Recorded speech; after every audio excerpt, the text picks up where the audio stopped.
ಬೈಕ್ನಲ್ಲಿ ಆಗಮಿಸಿದ ಸರಗಳನ್ನೋರ್ವ ವಾಕಿಂಗ್ ಮಾಡುತ್ತಿದ್ದ ಮಹಿಳೆಯೋರ್ವರ ಮಾಂಗಲ್ಯ ಸರ ಅಪಹರಿಸಿ ಪರಾರಿಯಾದ ಘಟನೆ ಶಿವಮೊಗ್ಗ ನಗರದ ರಾಜೇಂದ್ರ ನಗರ ಮುಖ್ಯ ರಸ್ತೆ ಪಾರ್ಕ್ ಸಮೀಪ ಆಗಸ್ಟ್ 12ರಂದು ಬೆಳಗ್ಗೆ ನಡೆದಿದೆ.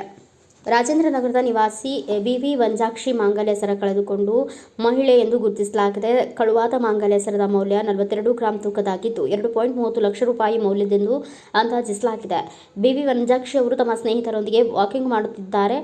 ಮೆರೂನ್ ಬಣ್ಣದ ಜರ್ಕಿನ್ ಮತ್ತು ಹೆಲ್ಮೆಟ್ ಧರಿಸಿದ್ದು ದುಷ್ಕರ್ಮಿಗಳು ಬೈಕ್ನಲ್ಲಿ ಇರುವ ಪಕ್ಕದಲ್ಲಿಯೇ ತೆರಳಿದ್ದಾರೆ. ನಂತರ ಮತ್ತೆ ಬೈಕ್ನಲ್ಲಿ ಹಿಂದಿರುಗಿದ ಕಳ್ಳ ಮಾಂಗಲ್ಯ ಸರ ಕಿತ್ತುಕೊಂಡು ಪರಾರಿಯಾಗಿದ್ದಾನೆ. ಈ ಸಂಬಂಧ ಜಯನಗರ ಪೊಲೀಸ್ ಠಾಣೆಯಲ್ಲಿ ಪ್ರಕರಣ ದಾಖಲಾಗಿದೆ.